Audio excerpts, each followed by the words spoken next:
En 2011, j'ai eu un accident de voiture. Je me suis cassé la jambe gauche à tel point que j'ai dû subir plusieurs interventions chirurgicales. J'ai ressenti des douleurs constantes et intenses. Pendant plus de 6 mois, je n'ai pas pu marcher normalement. Pour soulager ma douleur, on m'a prescrit des analgésiques et on m'a conseillé de les utiliser selon les instructions. Lorsque j'ai commencé à les prendre, j'ai trouvé qu'ils étaient vraiment efficaces pour soulager ma douleur.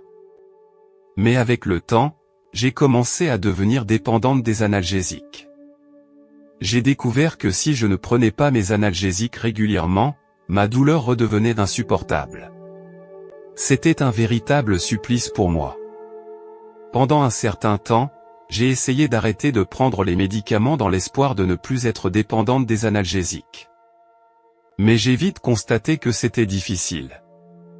Au cours du processus d'arrêt des médicaments, je me suis senti comme une droguée. Mon esprit n'arrêtait pas de me dire que j'avais besoin de ces médicaments pour soulager la douleur. Aujourd'hui, j'ai toujours besoin d'utiliser des analgésiques pour contrôler ma douleur. Certaines personnes peuvent penser que je plane lorsque je prends ces analgésiques, mais ce n'est pas le cas. Lorsque je prends ces analgésiques, je ne ressens pas de fortes sensations. Au lieu de cela, je pouvais sentir l'odeur de ce médicament à chaque fois. Le goût était dégoûtant et je me sentais très mal à l'aise chaque fois que je l'avalais. Un matin, j'ai eu une mauvaise toux. J'ai pensé que j'avais peut-être la grippe. J'ai donc décidé de prendre un congé de maladie pour me reposer à la maison. J'ai pris des médicaments contre le rhume, mais le lendemain, je ne me sentais pas mieux. Mon état s'est aggravé. Je me sentais si faible et si fatigué que j'avais du mal à sortir du lit. Dans la soirée, la douleur dans ma jambe gauche s'est également aggravée. J'avais pris des analgésiques à temps, mais ils ne semblaient pas avoir d'effet. Même si je me sentais très mal. J'ai pris le reste des analgésiques dans l'espoir qu'ils soulageraient la douleur. Pendant tout ce temps, j'ai dû faire face seul à la maladie et à la douleur, ce qui a été très frustrant. J'espérais que je pourrais bientôt retrouver la santé. Au bout d'1 heure environ, ma tête tournait et j'avais beaucoup de mal à respirer. Je me sentais très mal à l'aise, comme si j'étais immergé dans l'eau. J'ai rapidement appelé le numéro d'urgence et leur ai fait part de mes symptômes. À mon arrivée à l'hôpital, j'ai été examiné par un médecin. Il m'a dit que j'avais simplement une mauvaise grippe et m'a conseillé de me reposer et de boire beaucoup d'eau. Il m'a également donné des antibiotiques pour m'aider à combattre le virus. Le matin du 3e jour, j'ai senti que mon état s'aggravait et que j'entendais à peine de mes oreilles. Ma mère est venue chez moi et, voyant mon état, m'a emmené au service local des urgences. L'infirmière m'a examiné physiquement et m'a conseillé d'aller dans un hôpital plus grand. Sur le chemin d'un autre hôpital, ma respiration est devenue très difficile. J'ai pensé que c'était le masque à oxygène, alors je l'ai enlevé. L'infirmière l'a immédiatement remis sur moi. Je me souviens que l'infirmière était tellement énervée que chaque fois que j'essayais d'enlever le masque, elle me le remettait aussitôt. Alors que j'étais allongé sur mon lit d'hôpital, je savais que les médecins et les infirmières faisaient tout ce qu'ils pouvaient pour me sauver. Mais le contenu de leur conversation n'était pas prometteur. Ma vision a commencé à se brouiller, les couleurs vives s'estompant pour laisser place à l'obscurité, puis à l'obscurité. J'ai commencé à sentir mon corps devenir plus léger, comme si je flottais dans l'air.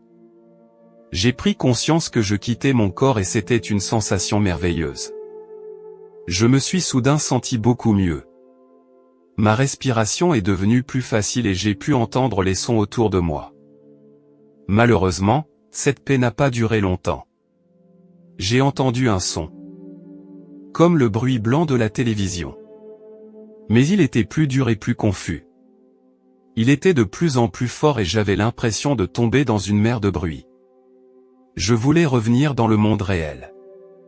Mais j'avais l'impression d'être attiré vers un trou noir, et il n'y avait aucun moyen pour moi de m'échapper. Les cris devenaient de plus en plus forts et mon esprit commençait à s'embrouiller. J'ai commencé à avoir peur. L'enfer était si réel. Il était rempli de mal et de peur sans fin. Lorsque je suis entré dans cet endroit horrible, j'ai été entouré d'une forte odeur qui m'a rendu malade. J'ai essayé de prendre l'air, mais tout ce qui m'entourait était sale et dégoûtant. Tout autour de moi, j'ai vu beaucoup de choses horribles. Les créatures ressemblaient à des serpents et étaient très nombreuses. Elles s'enroulaient constamment autour de mon corps. Leurs écailles frottaient contre ma peau, provoquant des picotements et des malaises. J'avais beau me débattre et résister, elles ne semblaient jamais s'arrêter. C'était un cycle sans fin et je ne pouvais pas échapper à la torture. Puis je suis réapparu dans un espace rouge. Au début, la couleur était relativement pâle, mais bientôt le rouge a commencé à devenir de plus en plus sombre. Tout ce qui m'entourait était rouge, mais dans des tons différents. L'odeur de la décomposition imprégnait les environs. J'ai essayé de trouver une issue. Mais où que j'aille, je n'arrivais pas à quitter cet endroit. Il n'y avait pas le moindre signe de vie dans ce monde. Je ne voyais ni plantes ni animaux, pas même un soupçon de vent. C'était un monde de silence mort qui me donnait l'impression d'être désespérément seul. Soudain, j'ai entendu des gémissements de douleur et des cris de terreur. Ces sons remplissent mon environnement et me terrifient. Ici, il y avait une vague de chaleur dans l'air, comme la sensation que l'on a quand on allume le four. J'ai marché dans la direction des bruits et j'ai essayé de trouver les autres. Je n'entendais que des cris. Mais je ne voyais personne. Chaque pas que je faisais était difficile. Quand je suis arrivé au bord d'une falaise, j'ai vu des monstres en contrebas.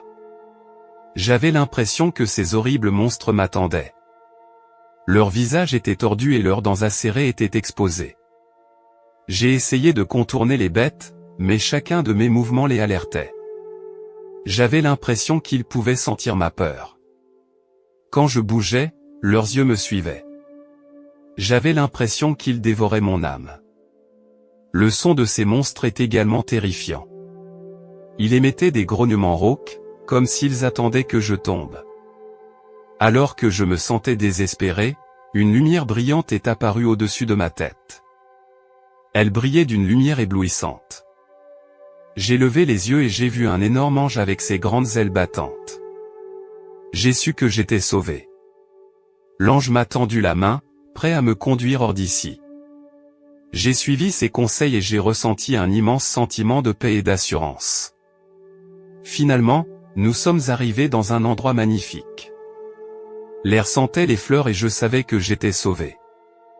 L'ange s'est tourné vers moi et m'a fait signe, puis il a disparu dans la lumière. J'étais arrivé dans un endroit où il n'y avait ni souffrance ni douleur. Ce devait être le paradis. Soudain, j'ai vu une jeune femme. Elle marchait vers moi et portait une magnifique robe blanche. En l'apercevant, j'ai eu la surprise de découvrir qu'il s'agissait de ma grand-mère. Elle avait l'air d'avoir une trentaine d'années. Ma grand-mère m'a dit que c'était le paradis, un endroit sans douleur ni inquiétude. Elle m'a doucement caressé les cheveux. Puis elle m'a serré chaleureusement dans ses bras. Elle m'a dit que ma mission n'était pas terminée et que je devais y retourner. Elle m'a assuré que, où que je sois, elle serait avec moi. Enfin, elle a disparu dans la lumière. Soudain, mon esprit est retourné à l'hôpital. Je me suis vu allongé sur un lit d'hôpital. Ma mère me tenait fermement la main. Elle me répétait sans cesse. « Tu dois te réveiller, tu ne peux pas nous quitter. » Il y avait de l'inquiétude dans sa voix. Je savais que j'étais en grand danger. Les médecins ont dit à ma mère que ma vie était en danger et que les chances de survie étaient très minces. Les médecins ont conseillé à ma mère de dire à mes autres parents de se préparer au pire. Mon corps souffrait d'un grave manque d'oxygène, qui durait depuis plusieurs jours. Tous mes organes étaient défaillants et mon état de santé se détériorait. En apprenant la nouvelle, ma mère a fondu en larmes. Je pouvais sentir son désespoir et son impuissance. J'ai compris qu'il fallait que je retrouve mon corps le plus vite possible. J'ai essayé plusieurs fois, sans succès. J'ai fermé les yeux et j'ai commencé à me confesser à Dieu, le suppliant de me donner une autre chance. Au bout d'un moment, j'ai senti une poussée d'énergie s'accumuler en moi. Une lumière éclatante émanait de mon âme. Cette énergie me renvoyait dans mon corps. J'étais enfin de retour dans mon corps. Ma respiration est devenue claire. Mon ouïe et ma vision ont également commencé à revenir lentement à la normale. Lorsque je me suis réveillé, c'était l'après-midi du jour suivant. Le bruit des machines emplissait mon environnement. J'ai essayé de m'asseoir, mais je me sentais encore faible. Je portais un masque à oxygène et j'avais un tube dans la gorge. Au fil du temps, mon état s'est progressivement amélioré. J'ai été transféré dans un service général. Un demi-mois plus tard, j'ai quitté l'hôpital. Je me demande toujours si j'aurais pu revenir ici ce jour-là sans la présence d'un ange. J'ai compris que la vie était si fragile. J'ai commencé à faire plus attention à ma santé et à améliorer mon hygiène de vie. Je savais que la présence de l'ange était le pardon et la miséricorde de Dieu à mon égard.